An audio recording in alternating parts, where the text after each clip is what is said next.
sebelum kita mulai, kita sapa dulu nih satu-satu. Bapak Ibu yang dipanggil namanya nanti mohon menghidupkan mikrofonnya. Di layar saya di sini ada Bu Ratnasari. Ibu, masih di sana Ibu Ratnasari? Halo Ibu Ratnasari. Ustadz Budiarno? Ya, hadir Ustaz. Alhamdulillah. Abang Anda Endrizal Endri? Alhamdulillah hadir Pak Ustaz.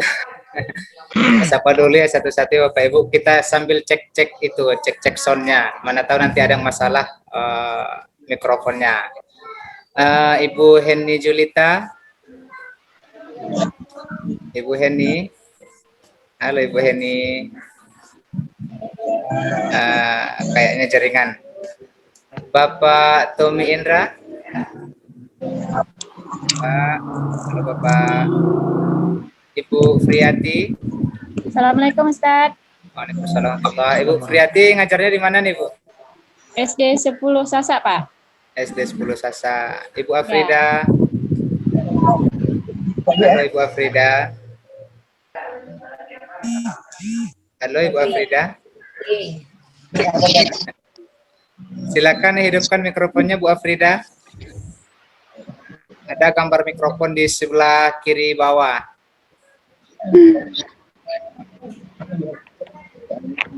Ibu Devira Reginta. Alhamdulillah hadir Pak. Assalamualaikum warahmatullahi wabarakatuh. Waalaikumsalam. Ini di sekolahnya di mana nih Bu? Di SD 09 Sasak Pak. Sasa. Oh, banyak Sasa nih. Ibu Nur Samping Isla. kantor camat. Pak. Sehat Bu? Sehat. Assalamualaikum Pak. Assalamualaikum. Ibu Novia Heni. Assalamualaikum. Assalamualaikum. Ibu Resmia. Ya, salah. Ibu Heni Juwita.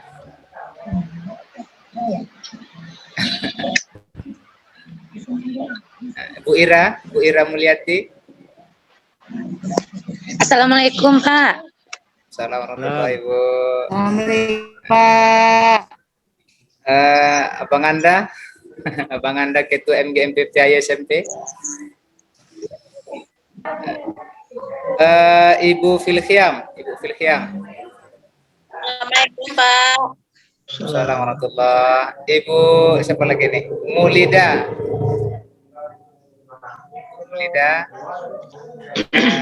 Bu Safety. Udah tadi. Ya. Dan semua kita yang hadir pada siang ini Bapak Ibu, sungguh ini adalah kegiatan yang sangat luar biasa.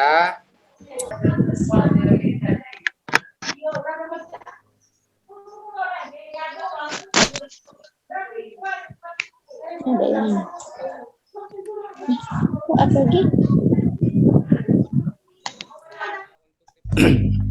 Ya, baik Bapak dan Ibu, kali ini kita akan membahas budaya positif di lingkungan kelas. Jadi apa sebenarnya budaya positif itu yang kita terapkan di lingkungan kelas? Maka pada kegiatan kita pada hari ini akan kita bahas secara gamblang. Yang pertama kita beranjak dari perubahan paradigma baru. Ya, terjadinya perubahan paradigma belajar. Kalau dulu mungkin belajar itu adalah stimulus dan respon. Kalau sekarang berbeda Bapak dan Ibu. Pembelajaran paradigma baru itu merupakan pembelajaran yang berorientasi pada penguatan kompetensi dan pengembangan karakter yang sesuai dengan nilai-nilai Pancasila. Pembelajaran paradigma baru memastikan praktik pembelajaran yang berpusat pada murid, yang mana setiap murid belajar sesuai dengan kebutuhan dan tahap perkembangannya. Nah,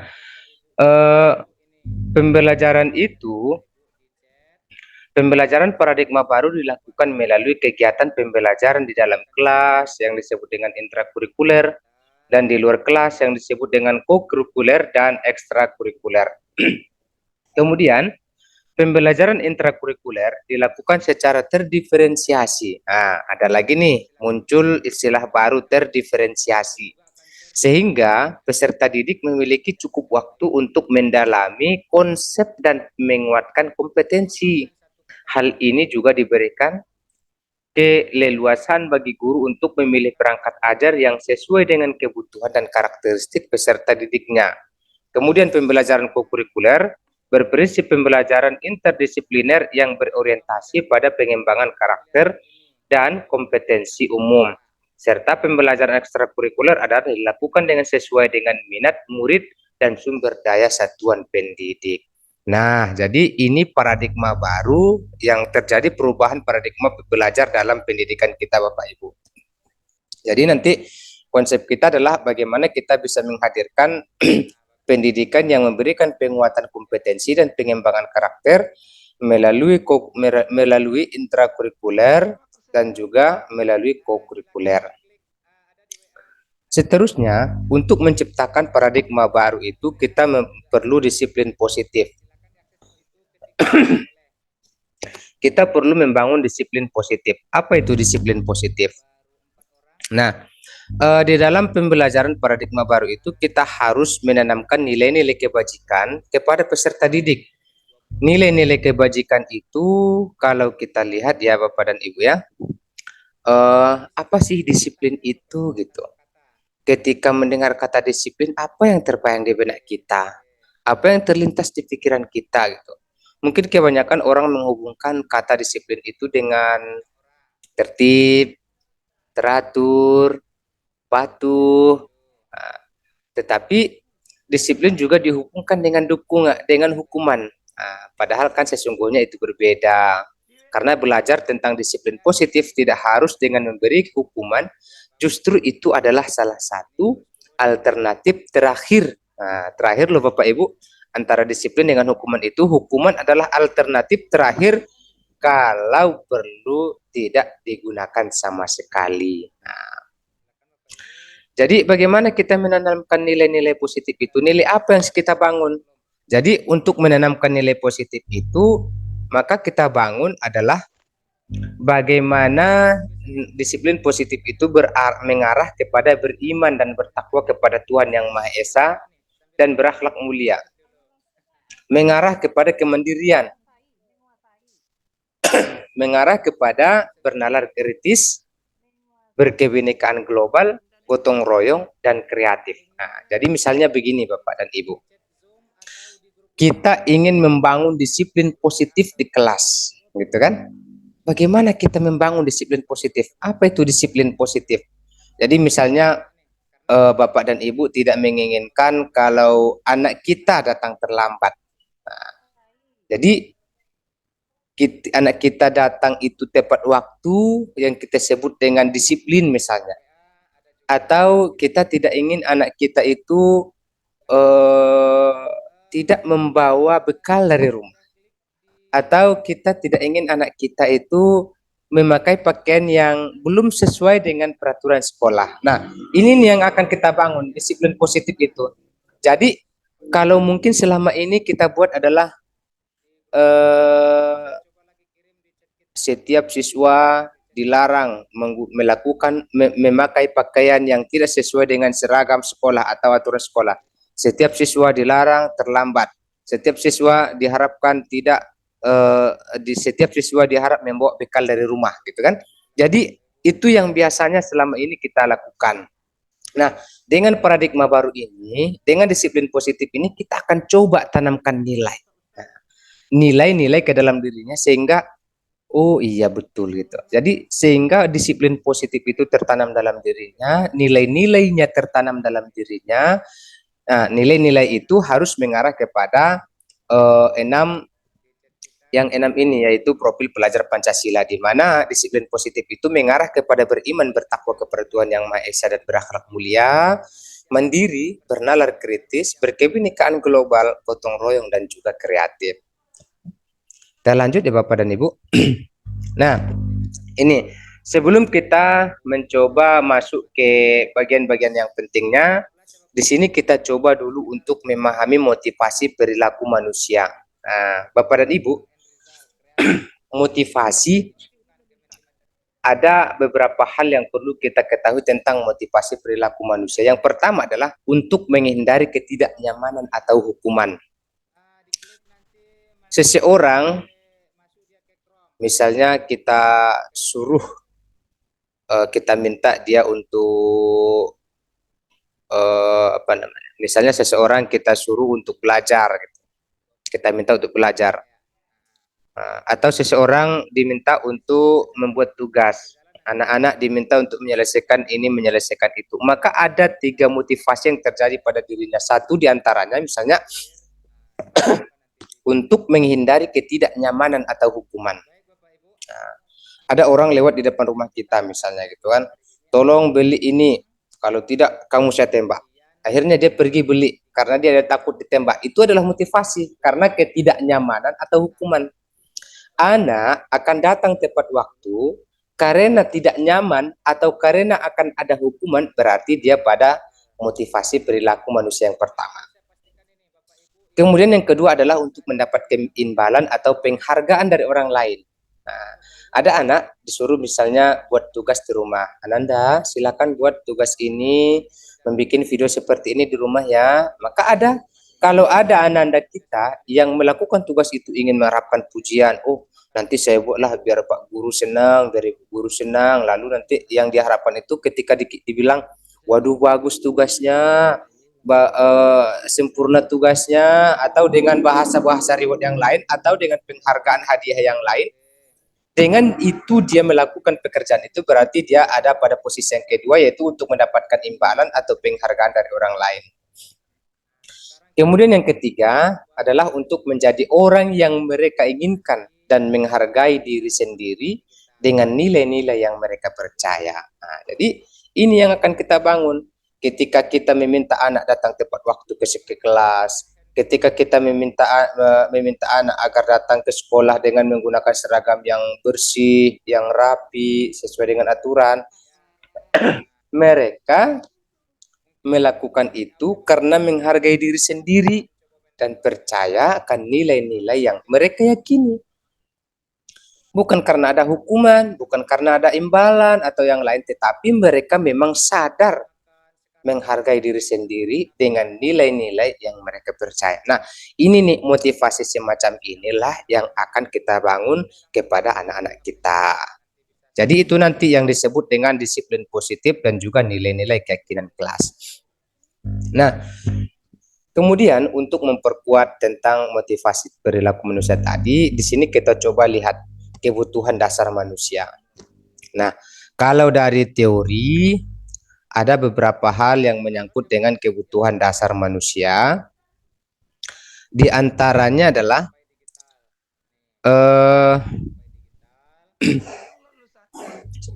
nih, di antaranya adalah untuk bertahan hidup. Jadi manusia itu ada kebutuhan yang disebut dengan kebutuhan bertahan hidup. Kebutuhan bertahan hidup atau survival adalah kebutuhan yang bersifat fisiologis untuk bertahan hidup, misalnya kesehatan, rumah, makanan, dan juga kebutuhan biologis seperti dari proses reproduksi, termasuk kebutuhan untuk tetap bertahan hidup. Nah, kemudian yang kedua, kebutuhan terhadap kasih sayang dan rasa diterima. Nah, kebutuhan ini dan 3 kebutuhan berikutnya adalah kebutuhan psikologis. Nah, kalau yang tadi itu kan sifatnya fisiologis. Jadi kebutuhan bertahan hidup itu seperti makan, rumah, kesehatan, itu kebutuhan untuk bertahan hidup. Nah, kalau yang selanjutnya adalah kebutuhan terhadap kasih sayang, itu sifatnya psikologis. Nah, jadi kebutuhan untuk disayangi dan diterima meliputi kebutuhan akan hubungan dan koneksi sosial. Biasanya anak-anak yang memiliki dasar kasih sayang dan rasa diterima yang tinggi biasanya ingin disukai dan diterima oleh lingkungannya. Jadi ada anak mungkin yang karena dia kebutuhan rasa kasih sayang dan ingin diterima, mungkin orang bilang apa namanya tuh, SKSD, sok kenal sok dekat. Begitu datang guru, Pak sehat Pak, begitu datang ibu guru, Bu sehat Bu, atau sedikit-sedikit dia datang, sedikit-sedikit dia dekat. Karena dia apa namanya tuh, cari perhatian, caper ya, cari perhatian, karena dalam dirinya ada kebutuhan kasih sayang dan rasa ingin diterima. Kemudian yang kedua adalah penguasaan, kebutuhan pengakuan atas kemampuan. Nah, penguasaan atau kebutuhan atas pengakuan atas kemampuan itu adalah kebutuhan yang berhubungan dengan kekuatan untuk mencapai sesuatu, menjadi kompeten, terampil, diakui atas prestasi dan keterampilannya, kemudian didengarkan dan memiliki rasa harga diri. Nah, biasanya anak-anak yang memiliki kebutuhan dasar akan penguasaan yang tinggi biasanya selalu ingin menjadi pemimpin. Nah, mereka juga suka mengamati sebelum mencoba hal yang baru. Jadi ada kadang anak yang mungkin ingin jadi ketua kelas karena ingin diakui gitu. Atau ada yang ingin selalu tampil ke depan karena dia butuh pengakuan atas kemampuannya. Nah, jadi ini nih yang akan kita lihat di mana posisi anak kita. Kemudian yang ketiga ada kebebasan atau kebutuhan akan pilihan. Biasanya kebutuhan untuk bebas adalah kebutuhan akan kemandirian, otonomi, memiliki pilihan dan mampu mengendalikan arah hidup seseorang. Nah, misalnya nih, jawaban seorang anak kita dalam mendengarkan beberapa hal, misalnya merasa bosan dengan bekal makanan yang dibawanya dari rumah karena ibunya selalu membawakan bekal yang sama. Oleh karena itu, dia ingin mencoba makanan teman-temannya yang beraneka ragam. Maka anak sedang berusaha memenuhi kebutuhan akan kebebasan gitu kan. Jadi ya mungkin dia ada anak merasa bosan datang ke sekolah diberikan bekal orang tuanya sama aja dari hari ke hari sama aja gitu kan. Jadi dia ingin membutuhkan rasa yang lain gitu. Jadi sehingga mungkin dia ambil makanan temannya, yang beraneka ragam, ambil sini gitu kan.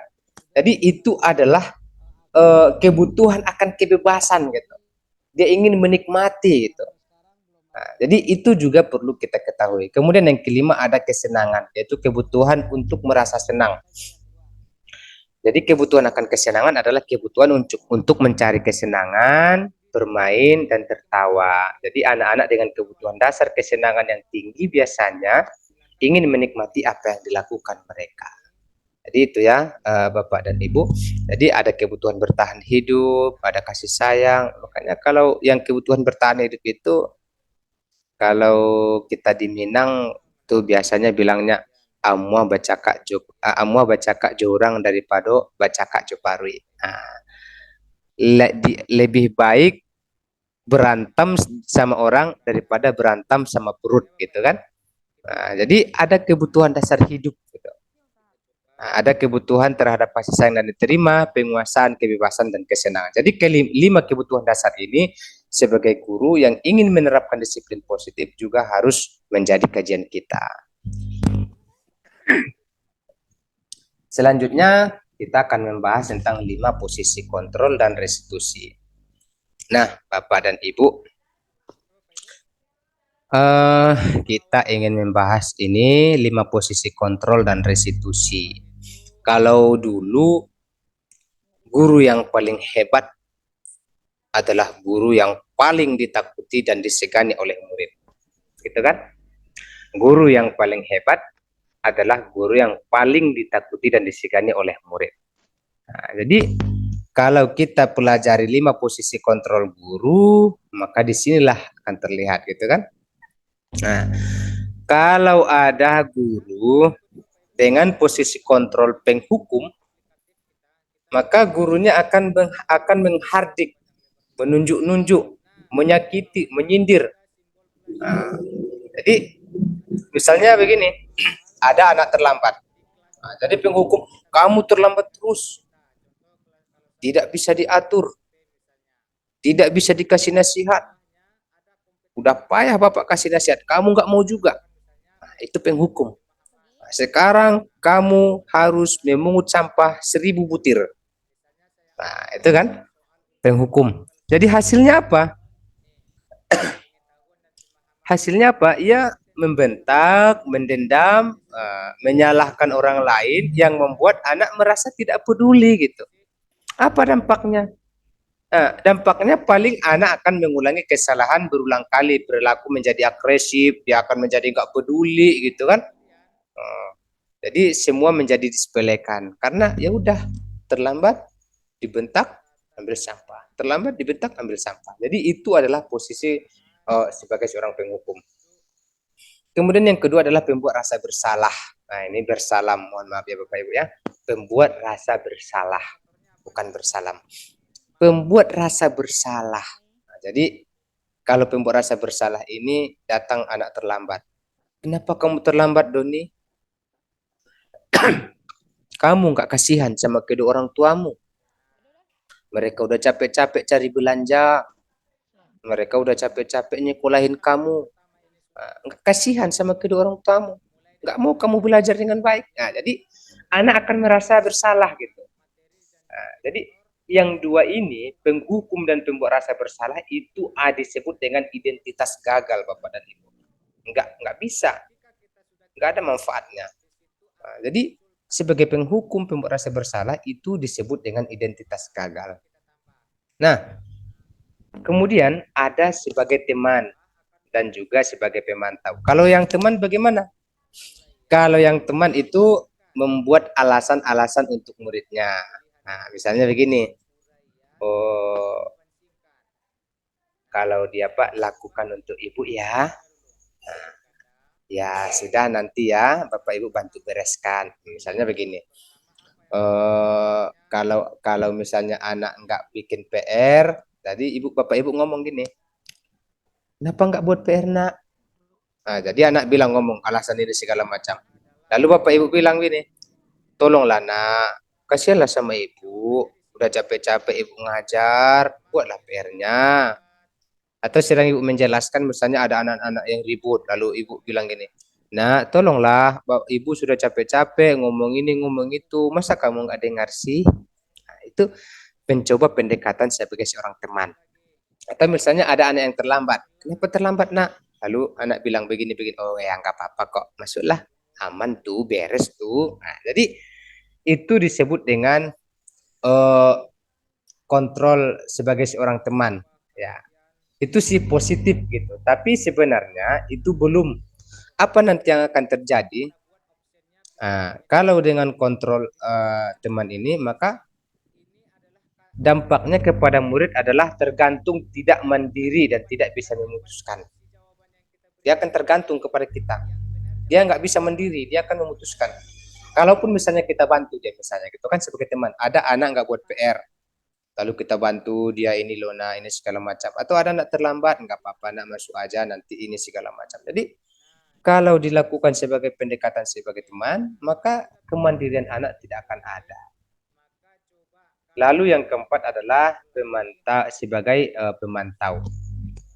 Kalau sebagai pemantau, maka menghitung dan mengukur. Nah, itu yang akan diperbuat oleh guru. Jadi misalnya ada anak yang melanggar, apa peraturannya? Apa konsekuensinya? Apa yang kamu telah lakukan? Apa yang sekarang terjadi? Nah, jadi itu kalau pemantau. Jadi seolah-olah dipantau dia.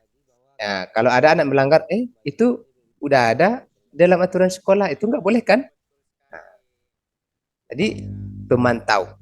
Jadi kalau sebagai pemantau, apa dampaknya kepada murid? Menitik beratkan pada dampak diri sendiri dan mendapatkan hadiah atau mendapatkan hukuman. Jadi konsekuensi dia, hitungannya konsekuensi. Nah, kalau pemantau datang anak terlambatnya, kamu datang terlambat. Kenapa datang terlambat? Ini. Nah, kamu udah tahu kan konsekuensinya. Nah, jadi itu adalah posisi sebagai pemantau. Kemudian yang kelima adalah posisi sebagai manajer. Nah, ini yang kita harapkan Bapak dan Ibu bisa terwujud sebagai posisi manajer, di mana seorang guru akan mengajukan pertanyaan-pertanyaan. Nah, jadi kalau ada datang terlambat, jadi akan kita tanya, kenapa datang terlambat nak? Nah, kalau kamu datang terlambat, kira-kira apa yang terjadi?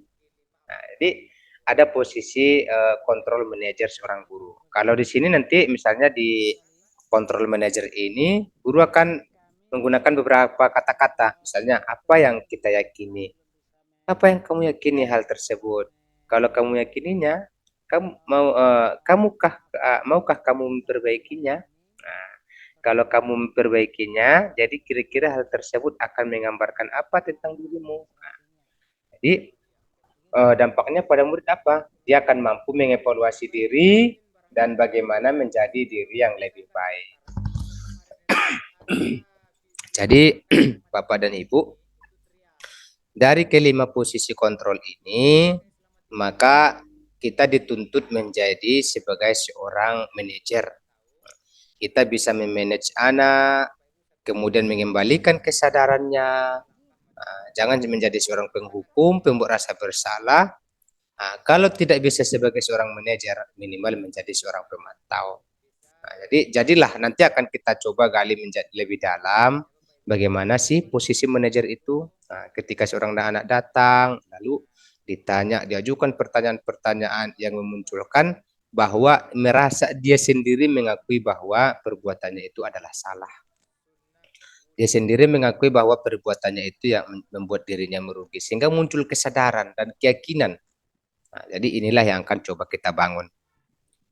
Nah, disinilah kita akan membangun keyakinan kelas setelah kita memahami beberapa hal tadi. Yang pertama adalah disiplin positif diarahkan kemana, kemudian motivasi perilaku manusia itu seperti apa, kebutuhan dasar manusia itu seperti apa, lalu 5 posisi kontrol guru itu juga seperti apa, barulah nanti kita bangun keyakinan kelas. Bagaimana kita membangun keyakinan kelas? Yang pertama, mempersilakan warga sekolah atau murid-murid di sekolah atau kelas untuk bercurah pendapat tentang peraturan yang perlu disepakati di kelas. Nah, ini. Kalau dulu kan, atau mungkin kalau waktu saya kuliah, datang masuk ke ruang kelas, datang dosennya, kontrak kuliah kita demikian. Nah, dibilang semua kontrak kuliahnya tidak boleh terlambat, tidak boleh ini, tidak boleh itu. Nah, itu dibilang semua kontrak kuliahnya. Nah, mempersilahkan kalau ini kita dalam keyakinan kelas itu kita harus mempersilahkan warga sekolah untuk bercurah pendapat. Kemudian mencatat semua masukan para murid, warga sekolah di papan tulis atau di kertas besar, di mana semua anggota kelas atau warga sekolah bisa melihat hasil curahan pendapat tersebut. Lalu susunlah keyakinan kelas sesuai prosedur pembentukan keyakinan sekolah atau kelas. Gantilah kalimat-kalimat dalam bentuk negatif menjadi positif. Nah, jadi misalnya begini, Bapak Ibu ingin membentuk keyakinan kelas, jadi diajaklah seluruh anggota kelas itu untuk bermusyawarah. Ananda, kita akan mencoba membuat keyakinan kelas. Jadi Ananda dipersilakan untuk memikirkan apa saja yang terbaik kita lakukan dalam kelas kita ini. Lalu itu ditulis. Jadi ada anak-anak yang nulis, tidak boleh datang terlambat, tidak boleh memakai seragam yang bukan hari itu, tidak boleh ini, tidak boleh segala macam. Jadi kita harus disusun dengan menggunakan kalimat-kalimat positif. Kalau misalnya tidak boleh datang terlambat, jadi kita susun dia menjadi datang tepat waktu. Kemudian misalnya tidak boleh memakai baju yang seragam yang bukan harinya. Jadi bisa kita buat menggunakan baju sesuai dengan harinya. Jadi kalimat-kalimat negatif seperti tadi itu bisa dirubah menjadi bentuk kalimat positif. Seterusnya, setelah kita bentuk seperti itu, barulah kita melakukan tinjau kembali daftar curah pendapat yang sudah dicatat. Nah, mungkin kita akan mendapati bahwa pernyataan yang tertulis di sana itu masih banyak yang berupa peraturan. Jadi kita nggak boleh buat peraturan. Selanjutnya ajak warga sekolah untuk menemukan nilai kebajikan atau keyakinan yang dituju dari peraturan tersebut. Misalnya berjalan di kelas, dengarkan guru, datanglah tepat waktu, berada di bawah satu payung, yaitu keyakinan saling menghormati atau nilai kebajikan hormat. Lalu ditinjau ulang keyakinan kelas itu secara bersama-sama Seharusnya setelah beberapa peraturan telah disatukan menjadi beberapa keyakinan, maka jumlah butir pertanyaan atau keyakinan akan berkurang. Nah, setelah keyakinan sekolah atau kelas selesai dibuat, maka semua warga kelas dipersilakan meninjau ulang dan menyetujuinya dengan menandatangani keyakinan kelas tersebut, termasuk guru dan semua warga sekolah atau semua murid. Kemudian keyakinan kelas selanjutnya bisa dilekatkan di dinding kelas dan di tempat yang mudah dilihat oleh semua warga kelas. Nah, kan gitu. Jadi senang kalau misalnya ya kita sebutlah misalnya aturan gitu. Nah, jadi dalam membuat keyakinan kelas itu kita persilakan murid buat apa saja yang mereka sukai. Catat semua masukan-masukan itu. Nah, lalu kita susun menggunakan bahasa yang positif. Lalu kita tinjau ulang. Setelah dirasa oke, baru kita buatlah keyakinan-keyakinan itu. Misalnya tadi datang tepat waktu. Apa keyakinan harus kita bangun? Nah, jadi dibangunlah itu sebagai keyakinan bahwa datang tepat waktu menjadi keyakinan. Artinya apa? Kalau saya datang tepat waktu, ini yang akan saya dapat, ini yang akan saya dapat. Jadi datang tepat waktu itu benar-benar menjadi kebutuhan dia gitu. Bukan karena ada hukuman, bukan karena ada ini, bukan karena, tapi memang dia merasa bahwa itu adalah kebutuhan dia dan kewajiban dirinya. Jadi itulah yang akan kita bangun setelah mendapatkan item-item itu. Tapi memang Bapak dan Ibu itu membutuhkan waktu yang sangat lama, gitu kan? Memang lama, tapi itu adalah langkah awal kita. Oke, Bapak dan Ibu. Nah, selanjutnya adalah segitiga restitusi. Segitiga restitusi ini ini diperlukan ketika ada anak yang sebutlah melanggar gitu kan. Ada anak yang melanggar, lalu kita perlukanlah segitiga restitusi untuk dapat menyelesaikan itu gitu. Yang pertama dari sisi satu itu adalah menstabilkan identitas. Ini adalah bagian paling penting. Menstabilkan identitas itu ini adalah merupakan bagian dasar dari segitiga yang bertujuan untuk mengubah identitas anak dari orang yang gagal karena melakukan kesalahan menjadi orang yang sukses. Apa yang kita lakukan di sini? Kita stabilkan dulu identitas itu. Apa yang kita stabilkan? Anak yang melanggar peraturan karena sedang mencari perhatian adalah anak yang sedang mengalami kegagalan. Kemudian dia mencoba untuk memenuhi kebutuhan dasarnya, namun ada benturan. Kalau kita mengkritik, maka dia akan tetap berbuat dalam posisi gagal. Tapi kalau kita ingin dia menjadi reflektif, maka kita harus meyakinkan si anak dengan cara mengatakan misalnya, berbuat salah itu nggak apa-apa. Oh, nggak ada kok manusia yang sempurna. Saya juga pernah melakukan kesalahan itu. Oh, nggak apa-apa. Nah, itu Bapak juga dulu pernah seperti itu. Kalau atau misalnya ada anak-anak yang berantem 2 orang gitu kan, lalu dipanggil, oh ibu nggak mencari siapa yang salah, tapi ingin mencari solusi yang permasalahan ini. Atau misalnya kamu berhak merasa begitu. Jadi kita stabilkan dulu identitasnya. Boleh. Jadi dia sadar bahwa yang dia lakukan itu bukan hanya dia saja yang melakukan itu gitu. Jadi stabilkan dulu identitasnya. Kemudian yang kedua barulah kita melanjut ke validasi tindakan yang salah. Kalau validasi tindakan yang salah, misalnya kan ada anak sering terlambat terus, sering dia terlambat, udah dikasih, udah di ini di itu segala macam. Atau misalnya ada anak yang merokok terus gitu, ketahuan merokok, lalu berat orang guru-guru udah marah semua, lalu disampaikanlah kepada kita. Jadi masuk tadi ke yang pertama itu menstabilkan identitas, nggak apa-apa kok, gitu kan? Itu semua orang tidak ada yang sempurna, semua orang juga bisa berbuat salah. Mungkin Bapak juga dulu pernah melakukan hal seperti itu. Nah, itu misalnya tuh. Kemudian yang kedua adalah validasi. Lalu validasi itu bisa kita sadarkan dia. Misalnya dengan kata-kata, padahal kamu bisa melakukan yang lebih buruk dari ini ya. kamu pasti punya alasan mengapa melakukan itu. Nah, jadi Bapak juga dulu pernah melakukan seperti itu, tapi kamu pasti punya alasan kenapa kamu merokok di kedai. Nah, gitu kan? Jadi akan mulai terungkap, nanti dia akan coba jawab, oh saya begini, begini, begini, begini, begini. Lalu nanti baru kita masuk ke posisi yang ketiga, itu menanyakan keyakinan. Nah, apa yang kita percaya sebagai kelas atau keluarga? Atau misalnya apa nilai-nilai umum yang telah kita sepakati? Apa yang kita sepakati nak terkait merokok? Nah, barulah kita masuk ke sana. Jadi kita stabilkan dulu, baru kita validasi, lalu menanyakan keyakinan terkait dengan apa yang telah kita sepakati. Jadi ada tahapnya Bapak Ibu. Jangan langsung begitu anak, oh kamu begini, begini, begini, begini, begini, begini, ditunjuk semua. Akhirnya ya nggak ada perubahan. Nah, jadi kita harus stabilkan dulu. Setiap orang pasti pernah melakukan kesalahan. Kamu bukan satu-satunya yang pernah melakukan ini. Lalu divalidasi, tentu kamu punya alasan mengapa melakukan itu. Atau adakah cara yang lebih efektif untuk mendapatkan apa yang kamu butuhkan?